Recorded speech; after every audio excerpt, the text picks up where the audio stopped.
سلامونه هایلایټ خبرونه ته مو زه صفي الله ستانکزی ښه راغلاست وایم. د امریکا د سنا جرګې د بهرنیو اړیکو کمیټې د طالبانو تر کنټرول لاندې افغانستان ته د امریکا د نغدو مرستو د درولو لپاره یوه لایحه تصویب کړه. د دغې کمیټې مشر جیم ریش په یوه اعلامیه کې ویلي دا لایحه ډاډمنوي چې د امریکا د مالیه ورکوونکو د پیسو $1 هم په افغانستان کې ترهګرو سازمانونو لکه د ده په خبره طالبانو ته نه ځي. تمه کېږي چې یاده لایحه د سنا مجلس ته د رایګیري لپاره وړاندې شي. سیګار یا د افغانستان د بیا رغونې لپاره د امریکا د ځانګړي سرمفتش اداره چې فعالیتونه یې د جنوري له 21 ختمیږي په خپل وروستي راپور کې اعلان وکړ چې امریکا د طالبانو له واکمنېدو راهیسې له افغانستان سره له $3.8 میلیارډ څخه ډېرې بشري او پرمختیایي مرستې کړي دي. امریکا د راپورونو له مخې هره اونۍ کابل ته $40 میلیونو بستې لیږلي دي. طالبانو څو واره ویلي چې د امریکا دغه مرستې د دوی لاس ته نه ورځي بلکې د ملګرو ملتونو لخوا مصرفیږي. د امریکا متحده ایالتونو د بهرنیو چارو وزارت په امریکا کې د ایراني چارواکو د کورنیو او خپلوانو د کډوالۍ امتیازات لغوه کړي.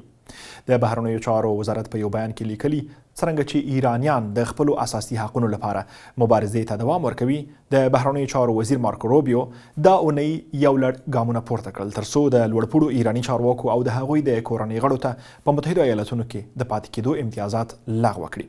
په بیان کې راغلي کوم کسان چې د ایراني رژیم د وحشیانه ظلم څخه ګټه پورته کوي زموږ د کډوالۍ سیستم ورته ښه راغلاست نه وایي.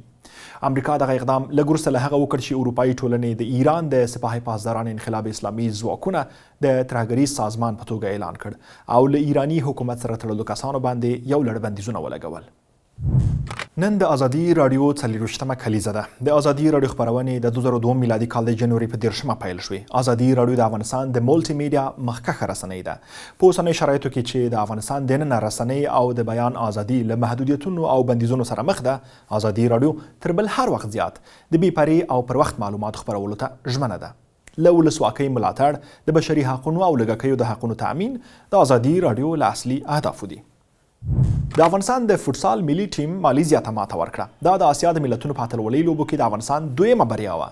په نننۍ لوبه کې افغانستان 0 مالیزیا له مخې لرې کړه. له دې وړاندې د افغانستان د فوټسال ملي ټیم په خپله لومړنۍ لوبه کې سعودي عربستان ته 3 ماته ورکړې وه.